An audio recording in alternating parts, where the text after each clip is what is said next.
ਖਾਸ ਪ੍ਰੋਗਰਾਮ ਉਹਨੇ ਚਲਾਏ ਦੇ ਹਨ। ਗਰੀਬਾਂ ਵਾਸਤੇ ਅਮੀਰਾਂ ਵਾਸਤੇ ਸਾਰਿਆਂ ਨੂੰ ਬਰਾਬਰ ਕਰਦਾ ਪਿਆ।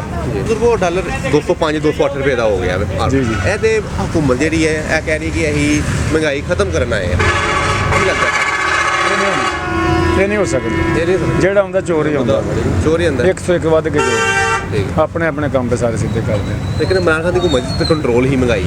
ਹਾਂਜੀ, ਉਹਦੇ 'ਚ ਕੋਈ ਕੰਟਰੋਲ ਨਹੀਂ। ਉਹ ਤੇ ਵੀ ਦਾਵਾ ਲਾਉਂਦੇ ਨੇ ਪਏ, ਉਹ ਤੇ ਇਲਜ਼ਾਮ ਲਾਉਂਦੇ ਨੇ ਪਏ ਕਿ ਘੱਟ ਪੈਸਿਆਂ 'ਚ ਆਟਾ ਵੇਚਦਾ ਸੀ, ਘੱਟ ਪੈਸਿਆਂ 'ਚ ਪੈਟਰੋਲ ਵੇਚਦਾ ਸੀ, ਇਹ ਮੁਲਕ ਨਾਲ ਗਦਾਰੀ ਕਰਦਾ ਸੀ ਪਿਆ। ਲੇਕਿਨ ਉਹ ਆਪਣਾ ਬਿਹਤਰ ਚੱਲਦਾ ਸੀ ਪਿਆ, ਉਹਦਾ ਕੰਮ ਸਿਸਟਮ ਉਹ ਸਹੀ ਚਲਾ ਰਿਹਾ ਸੀ। ਖਾਸ ਪ੍ਰੋਗਰਾਮ ਉਹਨੇ ਚਲਾਏ ਦੇ ਹਨ। ਗਰੀਬਾਂ ਵਾਸਤੇ ਅਮੀਰਾਂ ਵਾਸਤੇ ਸਾਰਿਆਂ ਨੂੰ ਬਰਾਬਰ ਕਰਦਾ ਪਿਆ। ਲੇਕਿਨ ਇਹ ਨਾ ਅੱਗੇ ਤੇ ਖੀਰ ਕੱਟ ਰਿਹਾ। ਕੀ ਕਰ ਛੜੀ ਉਮੀਦ ਹੈ ਕਿ ਕੋਈ ਸਹੀ ਕਰਨ ਦੇ ਹੈ? ਨਹੀਂ, ਕੋਈ ਉਮੀਦ ਨਹੀਂ। इमरान खान ਤੁਸੀਂ ਚਾਹੁੰਦੇ ਵਾਪਸ ਆਏ? इमरान खान वापस आना चाहिए। आना चाहिए। मैं इसके बारे में क्या कहूँ, ये तो हुकूमत को चाहिए कि इसके बारे में बात करे, सोचे समझे। आपको लगता है कि ये सोचे समझेंगे अवाम के लिए, पाकिस्तान के लिए?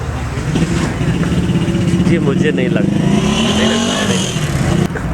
ये दावा करते थे कि हम इंशाल्लाह महंगाई पे कंट्रोल करेंगे, लेकिन नहीं हो सका और वो भी नहीं सकता। वो भी नहीं सकता। लेकिन ये तो बड़े दावे करते थे। शहबाज शरीफ साहब कहते थे मैं अपने कपड़े बेचकर आटा सस्ता करके दूंगा, ये करके दूंगा। बस ये सियासी नारे हैं सारे। सियासी नारे हैं, लेकिन यानी कि इनके बस का काम नहीं है। नहीं।